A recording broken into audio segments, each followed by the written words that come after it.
الله الرحمن الرحيم.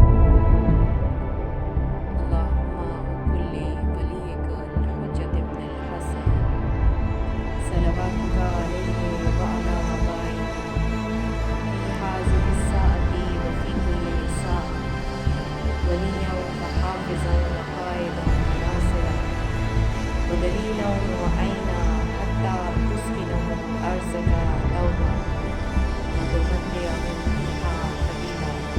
اللهم صل على محمد وآل محمد وعجل فرجهم.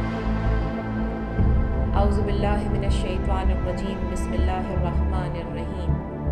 الحمد لله رب العالمين. الصلاة والسلام على سيد الأنبياء والمرسلين خاتم النبيين سيدنا نبينا شفیعنا طبیب قلوبنا ابی القاسم محمد. اللہم صلی علی محمد وآل محمد وعجل فرجهم وأهل بيته الطيبين الطاهرين المعصومين المظلومين. أما بعد فقد وقال الله تعالى في كتابه المبين قوله الحق. أعوذ بالله من الشيطان الرجيم. بسم الله الرحمن الرحيم. انما الاعمال بالنیات. صلوات. اللہم صل علی محمد وآل محمد وعجل فرجهم. میری پیاری ماؤں، بہنوں، بیٹیوں، جیسا کہ آپ سب لوگ جانتے ہیں کہ یہ عشرہ محرم کی چوتھی مجلس ہے اور میرا عنوان قرآن، ایمان، عقل، اہل بیت کی نظر میں ہے. میں ہر روز آپ کے سامنے آپ کے ایمان کو مضبوط کرنے اور خدا کی دی گئی نعمتوں پر کس طرح شکر کریں اس کا بیان کرتی ہوں. کل جہاں پر گفتگو ختم ہوئی تھی وہیں سے آج شروع کریں گے، لیکن اس گفتگو کو شروع کرنے سے پہلے میں آپ کے سامنے رسول خدا کی ایک حدیث کا ذکر کروں گی جو کل میں نے اپنی گفتگو میں بیان کی تھی کہ رسول خدا صلی اللہ علیہ وآلہ وسلم ارشاد فرماتے ہیں، ریاکار قیامت کے دن کن ناموں سے پکارا جائے گا؟ اور دنیا میں جو نیک عمل لوگ خدا کے بجائے دنیا والوں کے لیے انجام دیتے ہیں، خدا قیامت کے روز ان لوگوں کو جہنم میں ڈال دے گا. یہ رسول خدا کی حدیث ہے. میں نے یہاں پر سمجھانے کی کوشش کی تھی آپ لوگوں کو کہ اللہ کہتا ہے کہ جو دنیا کے لوگوں کے لیے اپنے عمل کو انجام دیتا ہے تو پھر قیامت کے دن اس کا اجر و ثواب اسے اپنے لوگوں سے ہی لینا پڑے گا. خدا ان کے کسی بھی عمل کا انہیں حساب و کتاب نہیں دے گا. مولا فرماتے ہیں نہج البلاغہ میں، دین کیا ہے؟ دین کی ابتدا اس کی معرفت ہے. مولا نہج البلاغہ میں ارشاد فرما رہے ہیں کہ دین کی ابتدا اس کی معرفت ہے، یعنی جب تک آپ اپنے دین کی معرفت نہیں رکھیں گے، یعنی اسے جانیں گے نہیں، اس وقت تک آپ اس دین کی تصدیق بھی نہیں کر سکیں گے. اور دین کی معرفت کی دوسری سٹیج، دوسری سیڑھی ہے تصدیق کرنا. اور تصدیق کس چیز کی کرنا ہے ہمیں؟ توحید کی، یعنی پروردگار کی، کون واحد و یکتا ہے، کون ایک ہے. اور توحید کیا ہے؟ خدا قرآن میں کس طرح کہہ رہا ہے؟ قل هو اللہ احد، یعنی اللہ ایک ہی ہے. اور قرآن یہ بھی کہہ رہا ہے لیلۃ القدر خیر من الف الشہر. اور جانتے ہیں آپ سب لوگ کہ یہ جو آیت ہے سورہ قدر کی، یہ پروردگار عالم نے اپنے پاک کلام میں اہل بیت کی فضیلت میں بیان کی ہے. اور پروردگار کہہ رہا ہے کہ جس طرح میں ایک ہوں، میرے اہل بیت بھی مجھ سے جڑے ہوئے ہیں اور 1000 لوگوں سے بہتر ہیں. جب قرآن میں کسی چیز کی تفسیر کی جاتی ہے، جب قرآن میں کسی چیز کے پہلو کو کھولا جاتا ہے، تو ہم جس طرح سوچ رہے ہوتے ہیں وہ اس کی تفسیر نہیں ہوتی ہے۔ تفسیر وہی ہوتی ہے جو اہل بیت نے بیان کی ہے، جو خدا ہمیں بتانا چاہ رہا ہوتا ہے۔ انہی میں سے ایک آیت سورہ قدر ہے۔ میں اپنے دین کو سمجھانے سے پہلے آپ کو سورہ قدر کی کچھ فضیلتیں بیان کرنا چاہتی ہوں۔ سورہ قدر کی فضیلت ہم سب جانتے ہیں۔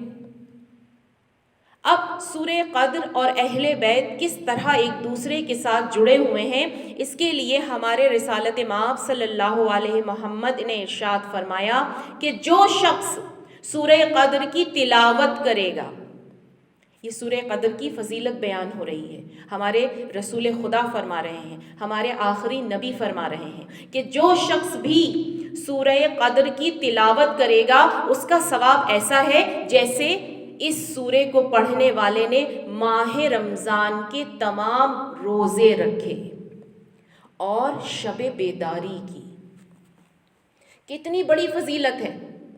کبھی کوئی انسان سوچ سکتا ہے کہ صرف ایک بار سورہ قدر کی تلاوت کرے، اپنے رب سے اتنا قریب ہو جائے کہ اللہ تعالیٰ اس کے لیے 1 ماہ کے روزے کا ثواب عنایت فرما دے گا۔ اور شب بیداری بھی کب کی؟ لیلۃ القدر کی۔ یہ پہلی فضیلت ہے لیلۃ القدر کی، سورہ قدر کی۔ اس کے بعد ہمارے رسول فرماتے ہیں، میرے پیارے نبی فرماتے ہیں، ہر شب جمعہ کو یہ سورے پڑھنے والے کو خدا کل کائنات میں جتنی بھی چیزیں خدا نے خلق کی ہیں اس کے برابر اجر دے گا، اس کے برابر ثواب دے گا۔ ذرا سوچئے کہ اللہ تعالیٰ کی دنیا میں کتنی چیزیں ہیں، یعنی ہم جو سانس لے رہے ہیں یہ بھی اللہ نے خلق کی ہے، یہ جو ہماری آواز ہے اسے بھی پروردگار عالم نے خلق کیا ہے، جس سے ہم دیکھ رہے ہیں اللہ نے یہ بھی خلق کیا ہے، یہ درخت، یہ پیڑ، یہ آسمان، یہ ستارے، یہ چاند، یہ تارے، یہ پوری کہکشاں، پوری دنیا اور دنیا کے آگے بھی جتنے سیارے ہیں، زمین، مٹی، پانی، خوشبو، جانور، کھانا پینا، ہر چیز جو دنیا میں آج موجود ہے یہ پروردگار عالم نے خلق کی ہے۔ خدا فرما رہا ہے اپنے رسول سے کہ جو کوئی اس سورے کو شب جمعہ یہ پڑھے گا اس کو میں کل کائنات میں میری جتنی بھی چیزیں میں نے خلق کی ہیں اس کے برابر اجر و ثواب دوں گا۔ واہ، میرا پروردگار کتنا رحمان و رحیم ہے، کتنا رحمان و رحیم ہے کہ بس اس کی حمد و ثنا کی ایک آیت پڑھنے سے پروردگار عالم اتنی ساری نعمتیں ہمیں دے رہا ہے، پھر بھی ہم خدا سے دور ہیں، پھر بھی ہم خدا کی نعمتوں کا شکر نہیں ادا کر رہے، پھر بھی ہم توحید پر نہیں آ رہے۔ پھر میرا رب اپنے رسول سے فرماتا ہے، اور ہمارے چھٹے امام جعفر صادق علیہ السلام فرماتے ہیں، اللہم صلی علی محمد وآل محمد، کہ یہ سورہ پڑھنے والا کبھی بھی آنکھوں کی بیماری میں مبتلا نہیں ہوگا، کبھی بھی۔ پروردگار عالم اسے کبھی بھی چشم کی بیماری میں مبتلا نہیں کرے گا، اور اس کی آنکھوں کی روشنی ہمیشہ ہمیشہ اسی طرح سے موجود رہے گی۔ اب ہماری آنکھوں میں ہمیشہ کسی نہ کسی کے درد ہوتا رہتا ہے، اس کے پڑھنے کا طریقہ کیا ہے؟ ہمارے امام فرماتے ہیں، ہمارے چھٹے امام فرماتے ہیں کہ جس کی بھی آنکھ میں تکلیف ہو، چاہے کسی بھی قسم کی تکلیف ہو آنکھوں میں، تو اس سورے کو 21 مرتبہ پڑھے، اپنے ہاتھوں کی انگلی پر دم کرے اور اپنے ہاتھوں کی انگلیوں کو اس طرح سے اپنی آنکھوں پر پھیر لے، پروردگار عالم اسے شفا عنایت فرما دے گا۔ کتنے کمال کا سورہ ہے، چھوٹا سا سورہ ہے لیکن اتنی بڑی بڑی فضیلتیں ہیں۔ اس کے بعد ہمارے رسول خدا فرماتے ہیں کہ میرا پروردگار کہہ رہا ہے جو شخص اس سورے کو ہر روز 7 مرتبہ پڑھ لے تو خدا اس کو عافیت و عنایت فرمائے گا اور قیامت کے دن پل صراط سے آسانی سے گزر جائے گا۔ ہر انسان گنہگار ہے، ہر انسان کے پلڑے میں بہت سارے گناہ ہیں، تو کیسے ہم اپنے آپ کو ان گناہوں سے چھٹکارا حاصل کروائیں؟ خدا کہہ رہا ہے لیلۃ القدر، میرے اس لیلۃ القدر کی امبریلا میں آ جاؤ، میں تمہیں پل صراط سے بھی آسانی سے گزار دوں گا۔ پھر ہمارے رسول فرما رہے ہیں کہ اگر کوئی بھی انسان ہر واجب نماز کے بعد پڑھے گا تو خدا اس کے اور اس کے ماں باپ اور قریبی رشتہ داروں کے تمام گناہوں کو بخش دے گا۔ پھر میرے مولا فرما رہے ہیں، رسول خدا ارشاد فرما رہے ہیں، اگر کوئی شخص اپنے روزی روزگار کی وجہ سے پریشان ہے تو صبح کی نماز کے بعد 10 مرتبہ سورہ قدر کی تلاوت کرے، 40 دن میں وہ اس سورے کا معجزہ دیکھے گا۔ اور یہ کوئی معمولی بات نہیں ہے، میرا خود کا آزمایا ہوا ہے۔ کہیں پر آپ نے دیکھا ہوگا کچھ کتابوں میں لکھا ہوتا ہے آپ یہ اعمال کریں آپ کو فائدہ ہو جائے گا، آپ یہ اعمال کریں آپ کو فائدہ ہو جائے گا، لیکن کہیں پر یہ لکھا ہوتا ہے کہ یہ مجرب اعمال ہے، یہ سورہ قدر مجرب اعمال ہے۔ اگر آپ سورہ قدر کی تلاوت ہر صبح فجر کی نماز کے بعد 10 مرتبہ کریں گے تو یقین جانیے کہ اللہ تعالیٰ کی طرف سے روزی کے کرشمے دیکھنا شروع ہو جائیں گے۔ کتنی خوبصورت چیز پروردگار عالم نے ہمیں عنایت کی ہے، لیکن یہ سب کچھ کیسے ہوگا؟ روز سورہ قدر بہت سے لوگ پڑھتے بھی ہوں گے، لیکن اس کے باوجود ان کا یہی کہنا ہوگا کہ ہم تو ہر روز پڑھتے ہیں، کوئی فائدہ نہیں ہوتا۔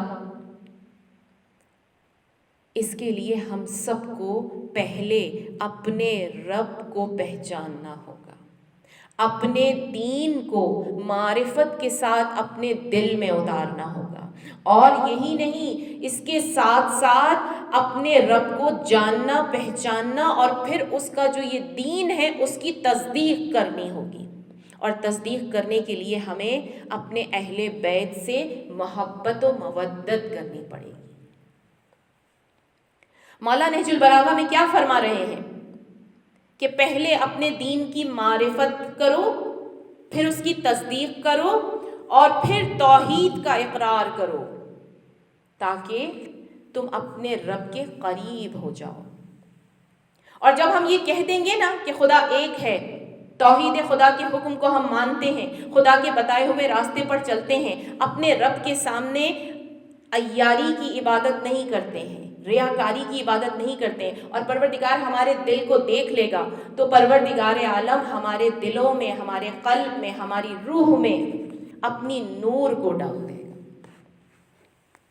اب امیر المومنین علی ابن ابی طالب علیہ السلام فرماتے ہیں،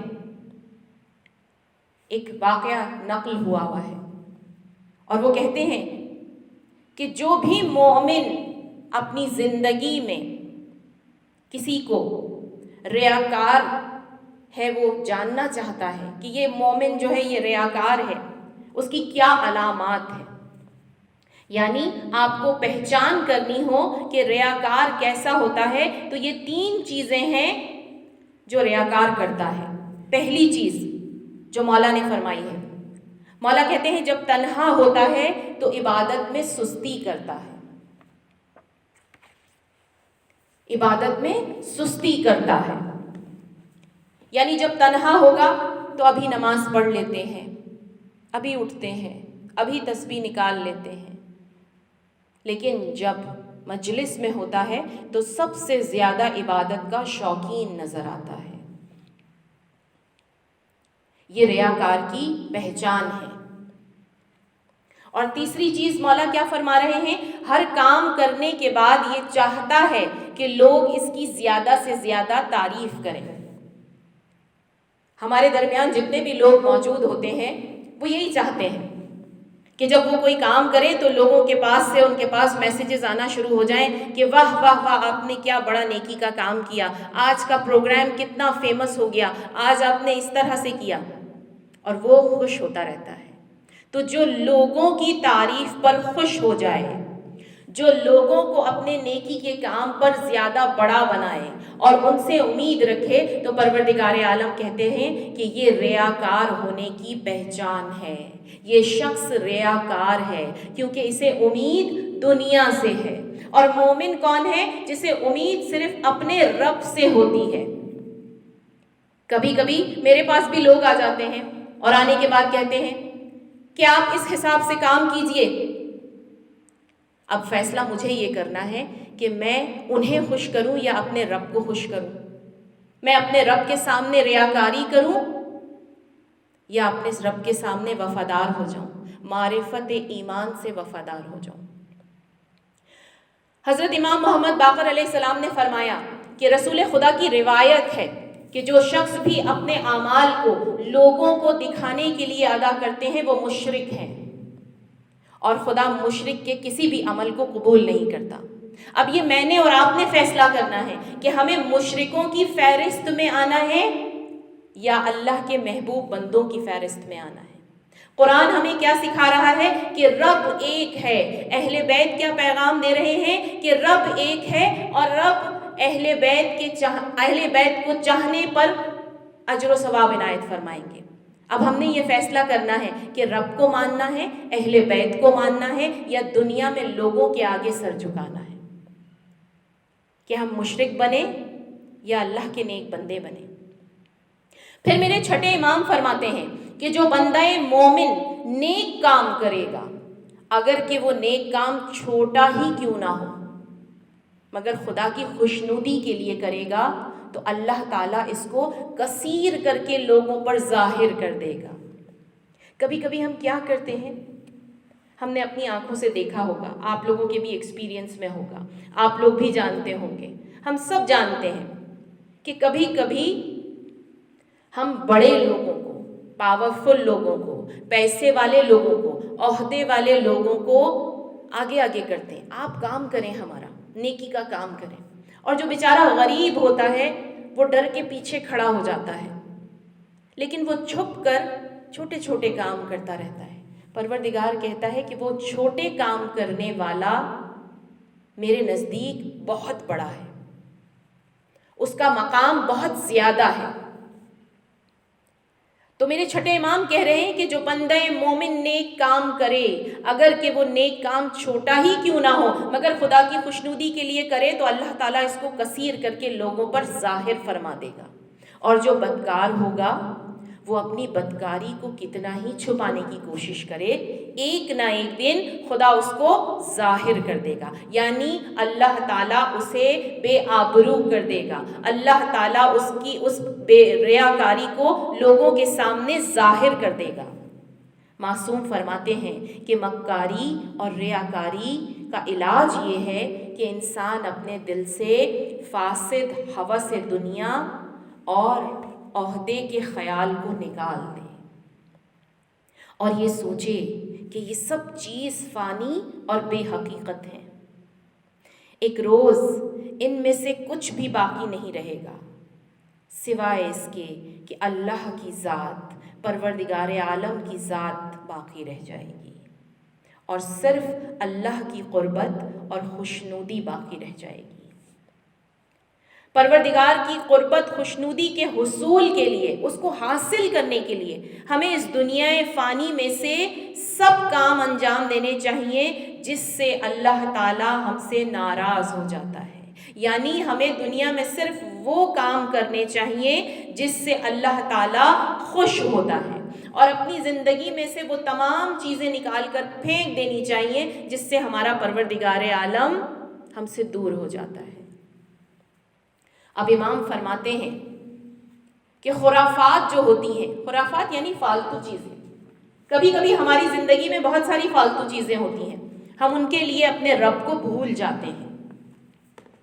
اب میں آپ کو اس کو سمجھانے کے لیے ایک واقعے کا سہارا لیتی ہوں، ایک واقعہ آپ کے سامنے پیش کرتی ہوں کتابوں میں لکھا ہوا ہے، راوی لکھتا ہے کہ ایک شخص ایک درخت کے سائے میں بیٹھا ہوا یاد الہی میں مشغول تھا، یعنی اللہ کی حمد و ثنا کر رہا تھا، اور بحضور قلب اس کی عبادت بجا لائے اور اللہ سے قریب ہو کہ اس نے دیکھا کہ کچھ پرندے، کچھ طائر درخت پر آ کر بیٹھ گئے اور شور کرنا شروع کر دیا۔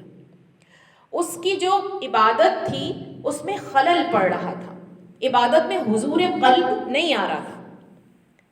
وہ اٹھا اور اس نے اٹھ کر اس پرندوں کو اڑا دیا اور پھر مشغول عبادت ہو گیا۔ پرندے پھر آ کر بیٹھ گئے اور شور و غل مچانا شروع کر دیا۔ اس نے پھر اڑا دیا اور پھر عبادت کرنے لگا۔ پرندے واپس آ کر بیٹھ گئے اور شور و غل مچانا شروع کر دیا۔ اس نے واپس انہیں اڑایا، تھوڑی دیر کے بعد پھر واپس آ گئے۔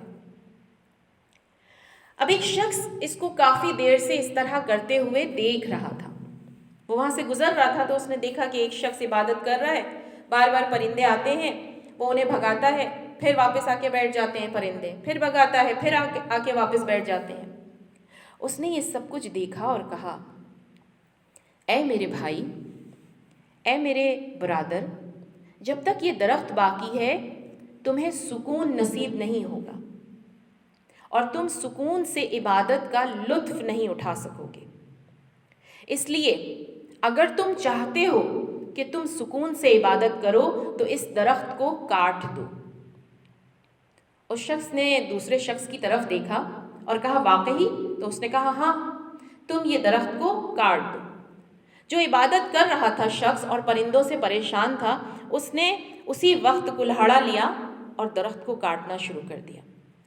جیسے ہی اس نے اس درخت کو کاٹ کر نیچے گرایا تو اس نے محسوس کیا کہ ایک دم سکون ہو گیا ہے اور اس کو عبادت میں مزہ آ رہا ہے۔ درخت کٹ گیا تو پرندے بھی چلے گئے۔ ہم نے پرندوں کو ایک پلیٹ فارم بنا کر دے دیا کہ بھائی آپ آئیں اور یہاں پر آ کر بیٹھیں اور شور کریں۔ بہت سے لوگ ہیں نا، لوگوں کو حرام کرنے کا پلیٹ فارم فراہم کرتے ہیں۔ جو چیز ہماری شریعت اجازت نہیں دیتی، ہم اسی چیز کے لیے پلیٹ فارم دے دیتے ہیں، ایک جگہ دے دیتے ہیں کہ آپ آئیں اور یہاں پر آ کر گناہ کریں۔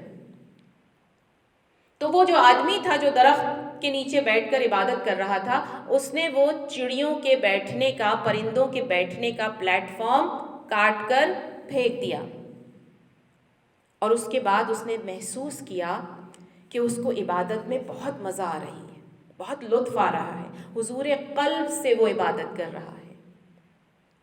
اب میں آپ کو سمجھاؤں، انسان کے دل میں جب تک محبت دنیا موجود ہے، محبت دنیا کا درخت موجود ہے اور اس کے اوپر اس کی خواہش نفسانی کے پرندے موجود ہیں، تب تک وہ اپنے رب کے قریب نہیں ہو سکتا۔ سمجھ میں آ رہی ہے بات؟ کہ جب تک انسان کے دل میں محبت دنیا موجود ہے، یعنی جب تک ہمارے دل میں یہ موجود ہے کہ یہ عہدہ ہمیں مل جائے، یہ سامان ہمیں مل جائے، یہ ساری روزی ہمیں مل جائے، یہ سب کچھ ہمارے ہاتھ میں آ جائے اور ہم پاورفل ہو جائیں، یعنی دنیا کی محبت، دنیا کی چیزوں کی خواہش، تب تک اس کو اپنی عبادت میں لطف نہیں آئے گا۔ کبھی آپ نے محسوس کیا ہے کہ اہل بیت علیہ السلام نے اپنی بڑی بڑی جاگیریں لوگوں کو دان کر دی، گفٹ میں دے دی، ہبا کر دی؟ کیوں؟ کیونکہ دنیاوی چیزیں انسان کو خدا سے دور کر دیتی ہیں۔ تو جب تک ہمارے دل کے اندر دنیا ہے، ہمارا رب نہیں آ سکتا۔ ہمیں اپنے دل میں سے دنیا نکال کر رب کو ڈالنا ہے۔ اسی لیے ہمیں ہمارے رب سے قریب ہونے کے لیے اپنے دل کو اپنے رب کی محبت اور مودت سے سرشار کرنا پڑے گا، اس کی نعمتوں کا شکر ادا کرنا پڑے گا، اور اس کی نعمتوں میں سے سب سے بڑی نعمت خود انسان کا وجود ہے۔ مگر انسان اپنے رب کا ایسا احسان فراموش ہو گیا ہے کہ وہ اپنے وجود کو بھی اپنا ہی اہم کام سمجھتا ہے۔ وہ اپنے رب کے آگے سر جھکانے کے بجائے غیر خدا کے آگے سر جھکاتا ہے اور غیر خدا کو راضی کرنے کی کوشش کرتا ہے۔ میرے چھٹے امام جعفر صادق علیہ السلام فرماتے ہیں کہ اگر خدا جنت کا امیدوار نہ بھی بناتا، خوف دوزخ سے بھی نہ ڈراتا، پھر بھی اس کی عبادت بندوں پر واجب تھی، کیونکہ بس اتنا ہی انسان کے لیے کافی ہے کہ خدا نے اس کو وجود دیا ہے۔ یہ نعمت دنیا کی سب سے بڑی نعمت ہے۔ ہمیں اپنی اس نعمت کا ہر وقت پروردگار عالم کے سامنے شکر ادا کرنا چاہیے۔ ایک مرتبہ حضرت موسیٰ کو وحی آئی، اے موسیٰ، درگو ہے وہ شخص جو یہ کہتا ہے کہ میں خدا کو دوست رکھتا ہوں، اور جب رات آتی ہے تو غفلت کی نیند سو جاتا ہوں۔ حالانکہ ہر دوست یہ چاہتا ہے کہ میں تنہائی میں اپنے محبوب سے گفتگو کروں۔ ہر دوست یہ چاہتا ہے کہ میں تنہائی میں اپنے محبوب سے گفتگو کروں۔ اے موسیٰ، جب رات آتی ہے تو رات کی تنہائی میں ہمارے دوست ہم سے اس طرح باتیں کرتے ہیں گویا وہ ہمارے پاس بیٹھے ہمیں دیکھ رہے ہیں۔ میں اور آپ اگزامپل، مثال کے طور پر، ہمارا کوئی محبوب ہو، دنیاوی محبوب، اگزامپل ہمارا شوہر ہو۔ جب ہم اپنے شوہر سے بہت محبت کرتے ہیں، اپنے مزاجی خدا سے بہت محبت کرتے ہیں، تو کیا چاہتے ہیں کہ جب خلوت ہو جائے، گھر کے دن کے سارے کام کاج ہو جائیں اور وہ ہمارے ساتھ ہماری خلوت میں آئے تو ہم اسے جی بھر کے دیکھیں، اس سے جی بھر کے باتیں کریں، پوری رات اس سے باتیں کریں۔ اور وہ لڑکیاں، نوجوان لڑکیاں جو ہماری ہیں، جن کی ابھی شادیاں نہیں ہوئی ہیں یا ان کے رشتے ہو گئے ہیں یا ہونے والی ہیں، تو وہ یہ محسوس کریں کہ وہ کس طرح فون پر، واٹس ایپ پر اپنے ہونے والے شوہر کے ساتھ، اپنے محبوب کے ساتھ باتیں کرتی ہیں۔ تو خدا کیا کہتا ہے کہ جب خلوت میں آؤ تو مجھ سے باتیں کرو جس طرح اپنے محبوب سے کرتے ہو۔ اب اپنے آپ سے سوال ہے آپ لوگوں کا، میں خود اپنے آپ سے بھی سوال کرتی ہوں کہ کیا واقعی اپنے رب سے خلوت میں ہم باتیں کرتے ہیں یا اپنا وقت واٹس ایپ کے میسیجز پر برباد کر دیتے ہیں، یا اپنا وقت دوسروں کو نیچا دکھانے کے لیے برباد کر دیتے ہیں، یا اپنا وقت ہم برے کاموں میں اور بری سوچوں میں برباد کر دیتے ہیں۔ اگر تو آپ کے دل میں آپ کا رب ہے تو یہ سوچیں کبھی نہیں آئیں گی، لیکن اگر آپ کے دل میں ریاکاری اور مکاری ہے تو وہ ریاکاری اور مکاری آپ کے ایمان کو کھا جائے گی اور آپ کی زندگی میں آپ کو ایک ناکام انسان بنا دے گی۔ جناب رسول خدا کا ارشاد ہے کہ بندہ مومن وہ ہے کہ جس کے ہاتھ اور زبان سے دوسرا انسان محفوظ رہے۔ آج ہم اپنی زبان، اپنی سوچ، اپنے ہاتھ، اپنے رویے، ہر چیز سے دوسرے مومن کو نیچا دکھانے کی کوشش کر رہے ہیں۔ ہر چیز سے ہم بندہ مومن کو برباد کرنے کی کوشش کر رہے ہیں۔ تو کیا ہم یہ کہہ سکتے ہیں کہ ہمارے دل میں رب رہتا ہے؟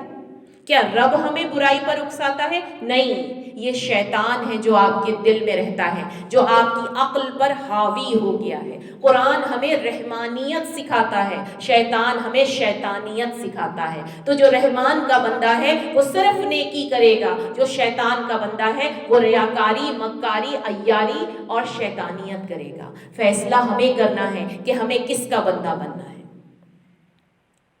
کربلا میں حسین کے ساتھ بہت سے اصحاب تھے، بہت زیادہ اصحاب تھے، اور وہ سب رحمان کے بندے بن کر حسین کے پاس آئے تھے، شیطان کے بندے نہیں۔ آج اگر ان کا نام زندہ ہے تو صرف اس لیے زندہ ہے کیونکہ وہ رحمان کے بندے بن کر آئے تھے۔ ہم نے بہت سارے صحابہ کے نام سنے ہیں جنہوں نے کربلا میں جام شہادت نوش فرمایا۔ چلیے ذرا تھوڑی دیر کے لیے کربلا میں چلتے ہیں، وہاں پر حسین اور اہل بیت کی تکلیف کو محسوس کرتے ہیں۔ وہاں پر زینب و کبریٰ کے آنسوؤں کو محسوس کرتے ہیں، ام کلثوم کی گھبراہٹ کو محسوس کرتے ہیں، معصوم سکینہ کے ڈر کو محسوس کرتے ہیں، اور وہاں دیکھتے ہیں کہ حسین کس طرح پرنور ہو کر، مطمئن ہو کر سب کو دلاسا دے رہے ہیں۔ وہاں پر حسین کے صحابہ ایک ایک کر کے حسین پر جان قربان کرنے کے لیے تیار ہو رہے ہیں۔ انہی صحابہ میں سے ایک صحابہ ہیں جون، غلام ابو ذر، یہ بھی ایک صحابہ ہے، غلام ابو ذر ہیں اور بڑی فضیلت اور مرتبے والے ہیں۔ محرم کی 4 ہو گئی، بہت قریب ہے اہل بیت کی شہادت، ایک ایک دن بڑی مشکل سے گزر رہا ہے۔ آہستہ آہستہ اہل بیت کے گھرانے کے پاس صرف آنسو رہ گئے ہیں، ہر طرف سے یزیدی لشکر تنگ کر رہا ہے، گھیرا تنگ کر رہا ہے۔ اب حسین کے پاس ایک مرتبہ جون آتے ہیں۔ اب یہ جون کون ہے؟ یہ بزرگ نوبہ کے رہنے والے تھے۔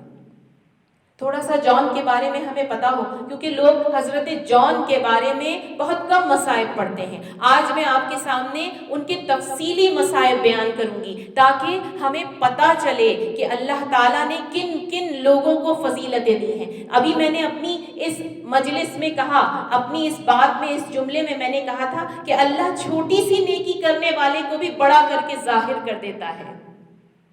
اسی طرح جون کے ساتھ بھی ہوا۔ یہ جون غلام ابو ذر ہے، ان کا رنگ سیاہ تھا، فضل بن عباس بن عبد المطلب کے غلام تھے۔ امیر المومنین نے انہیں 150 دینار میں خرید کر جناب ابو ذر کے حوالے کر دیا تھا۔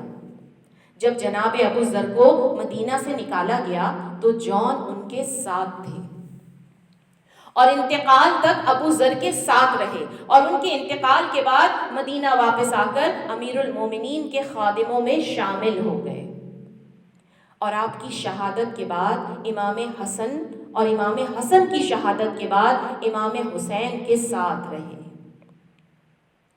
اور مولا حسین کے ساتھ مکہ آئے اور مکہ سے عراق آئے۔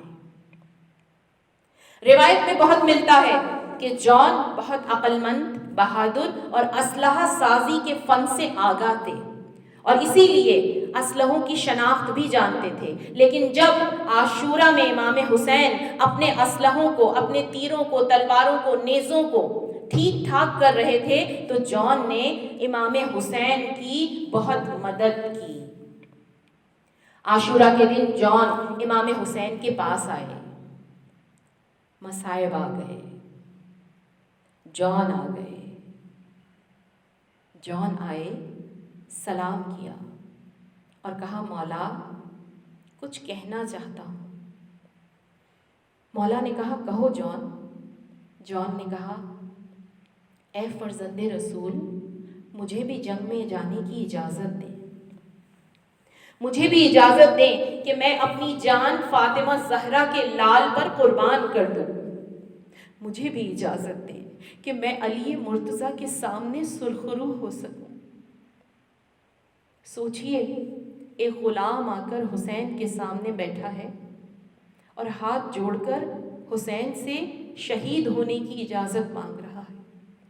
جون کہتے ہیں مجھے بھی اجازت دیں کہ میں اپنے رب کے سامنے سرخرو ہو سکوں۔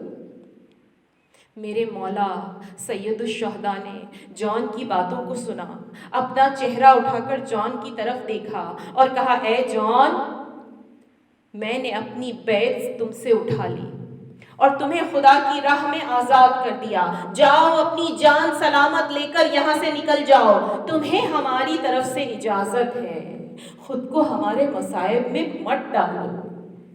ارے میرا رحمان، ارے میرا حسین۔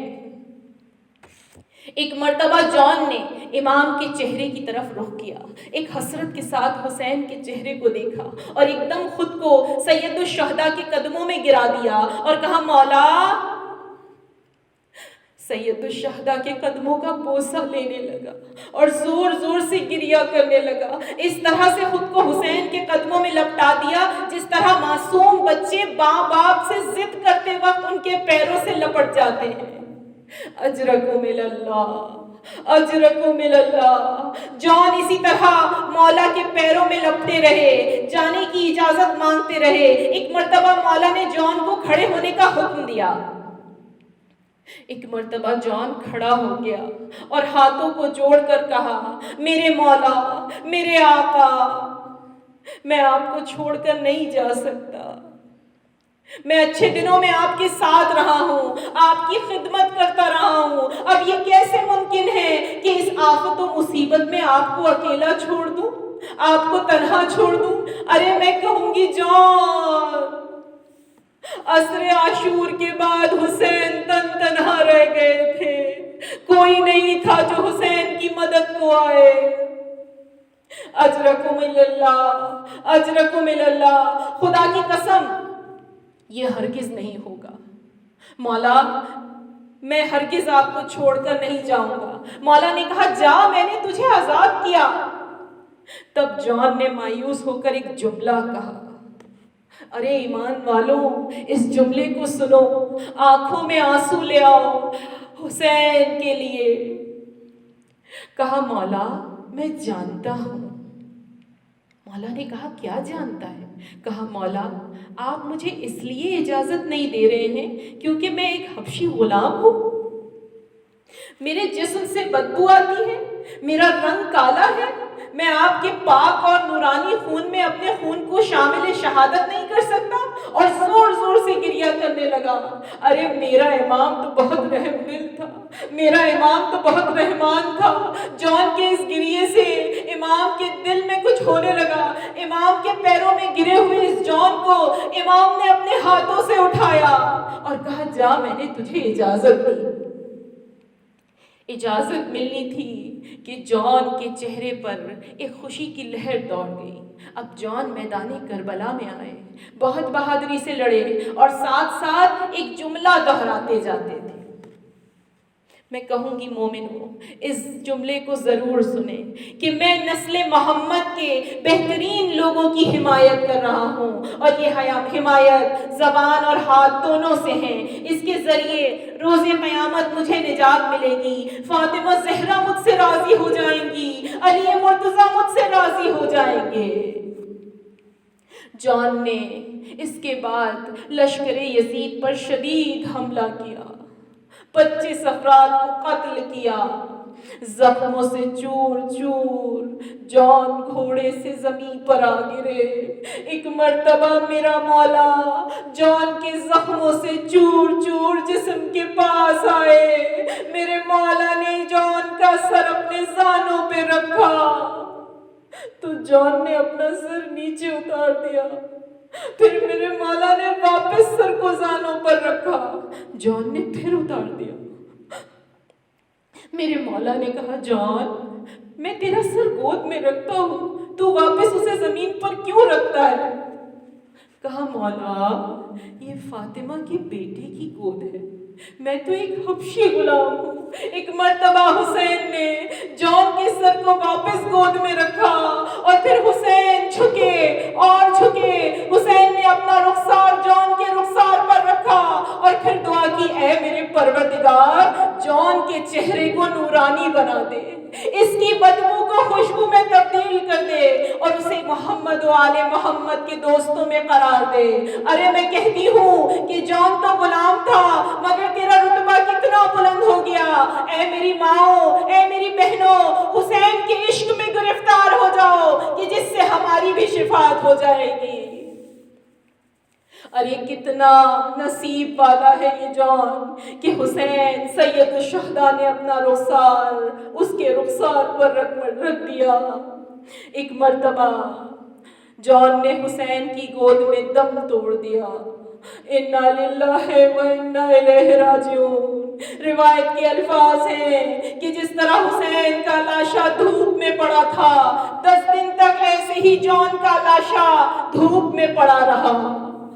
کربلا کی تپتی ہوئی ریت پر پڑا رہا۔ راوی کہتا ہے کہ کیونکہ جان کا کوئی نہیں تھا، وہ غلام تھا، اس لیے اسے کوئی دفن کرنے نہ آیا۔ ایک مرتبہ 10 دن کے بعد بنی اسد آئے تو انہوں نے دیکھا کہ ایک لاشا ہے جو پارا پارا ہے، مگر اس میں سے مشک کی خوشبو آ رہی ہے۔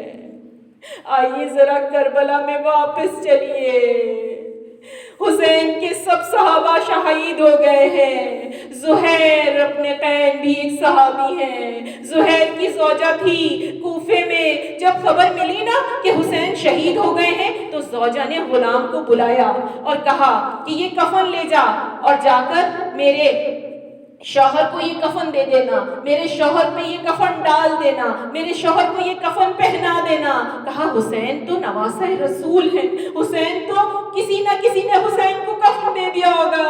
ارے میں کہوں گی اے بی بی، میرا مولا 10 دن تک دھوپ میں اس کا لاشا رہا۔ ایک بی بی آ کر مولا کے سرہانے بیٹھتی تھی، اپنی چادر سے سایہ کرتی تھی اور کہتی جاتی تھی میں نے چکیاں پیس کر پالا ہے، میرے چکیاں پیس کر پالا ہے۔